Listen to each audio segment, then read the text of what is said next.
Before you sit down, if you're standing, and if you're on Zoom, if you want to, you can stand up. Just for a moment, think of yourself as this woman who is bent over and unable to stand up straight for years. Now, bend over, stoop over. Well, if you can't do it again, it's okay. Do you have osteoporosis, scoliosis? Were you in a tragic accident? Now, without straightening back up, bend over. Now, without standing back up. Okay? It's hard, huh?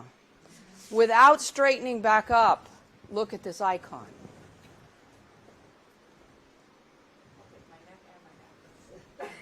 You can stand up. It's a bit of a challenge, huh?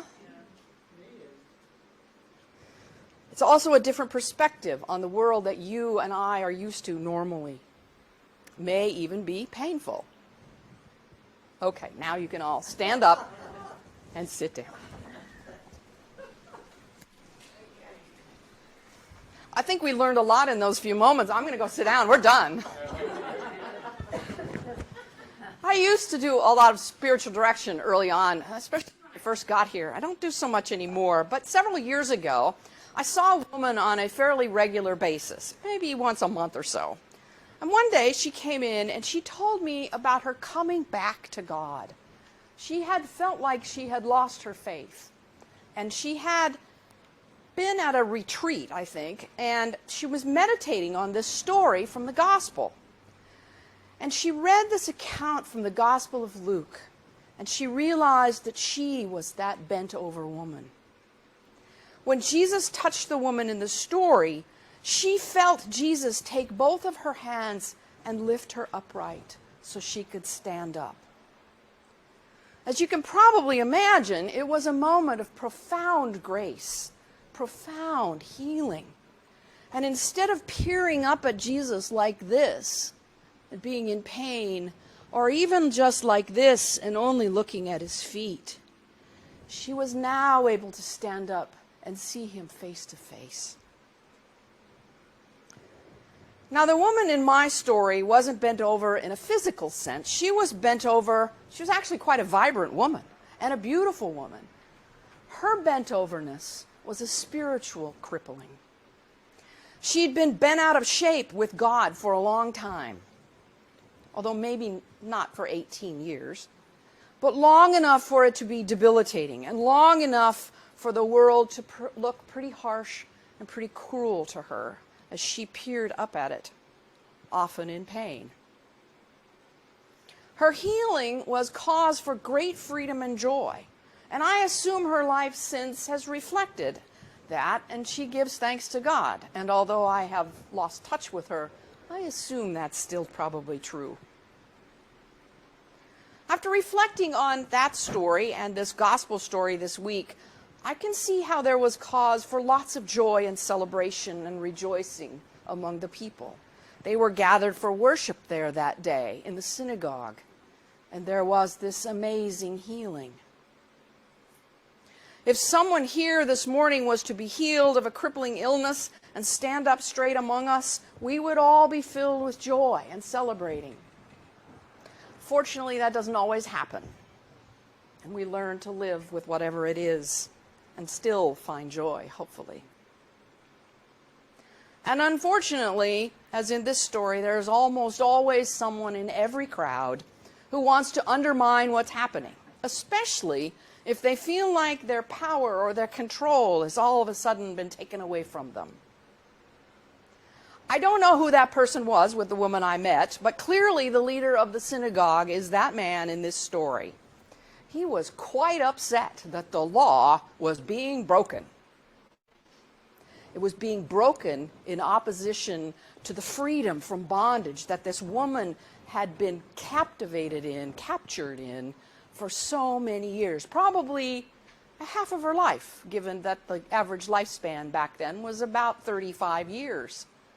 It was probably half her life. most of her adult life, probably. And like all good rule enforcers, this guy doesn't even address Jesus with his concerns. He tries to incite the crowd over the woman's gall to ask to be healed in that moment, and Jesus' outrageous response in accommodating her. It was the Sabbath, and we do not do that on this day. He criticizes Jesus that he couldn't wait until the following day to heal the woman. If he really had to heal her at all, he thought. It was the Sabbath, and the Sabbath was for abstaining from doing all work, even works of healing. The law was the law, and he was so angry that Jesus was undermining his authority that he couldn't see what Jesus was really trying to do. And Jesus couldn't wait one more minute longer to heal that woman. Instead of saying, "Come back tomorrow at 10 and we'll talk," he healed her immediately. To hold out even for a few more hours was an outrageous proposition for him. And doing so amazed all those who witnessed it. It was shocking and amazing and probably the talk of the town for days. Can you imagine what it would have been like? Everybody would have been there, even if they hadn't been there. "Oh yeah, did you hear what happened? I was there," even if they weren't. And I am convinced it brought him as much joy as it did everybody else. I think this woman made his day. Perhaps his prayer that morning had been to somehow be a witness to God's healing work in the world, to right some wrong, lessen some pain. And there she was. And if you go back and read the story again, you will see she doesn't actually ask to be healed. She just simply shows up to worship that day. Such is her despair, such is her lot in life. I don't know. We will never know.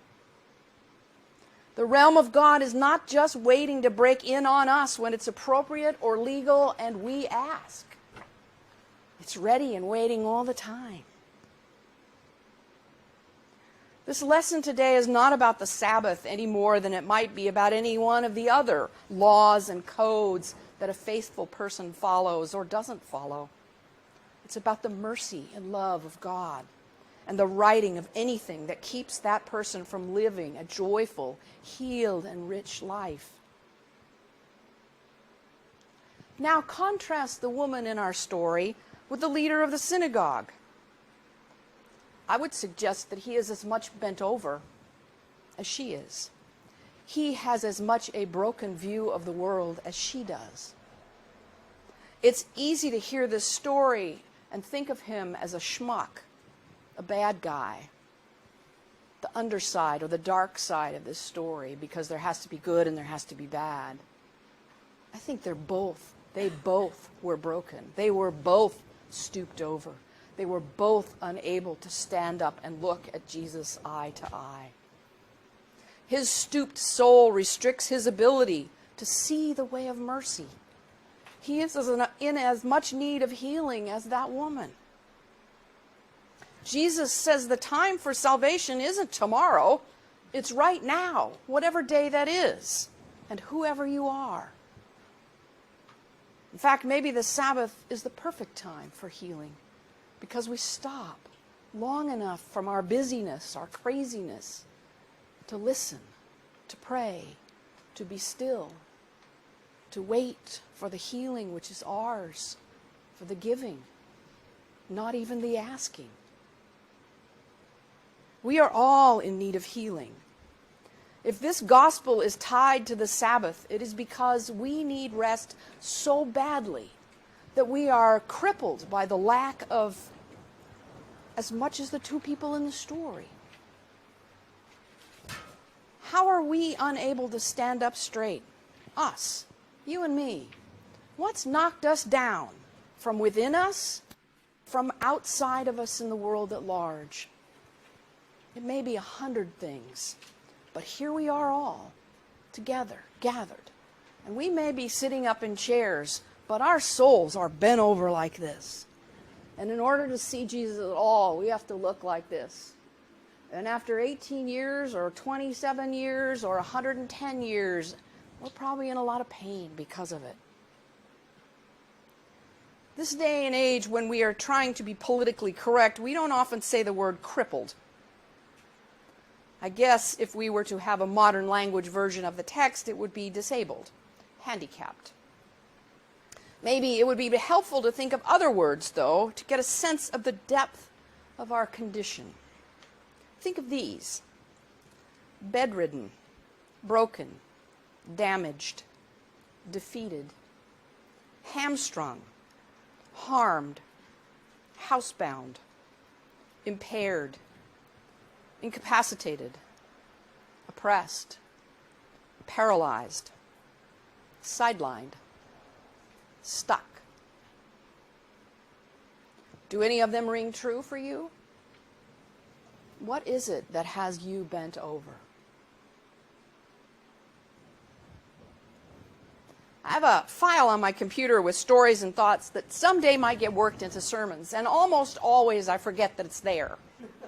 And afterwards I'll go back, darn. I hardly ever remember them, but I found these for today. I don't know where they came from. I can't attribute it to an author, but I think they fit well. The words are these: can you imagine looking up one day and discovering you are the answer to God's prayer? Can you imagine looking up one day and discovering that you are the answer to God's prayer?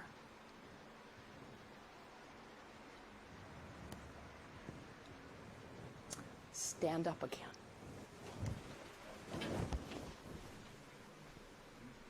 Bend over again. Think about what has put you in that position.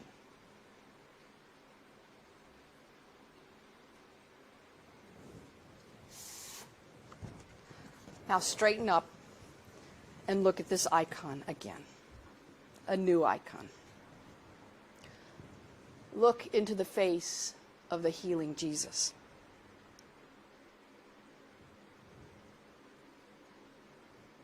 And discover that you are the answer to God's prayer.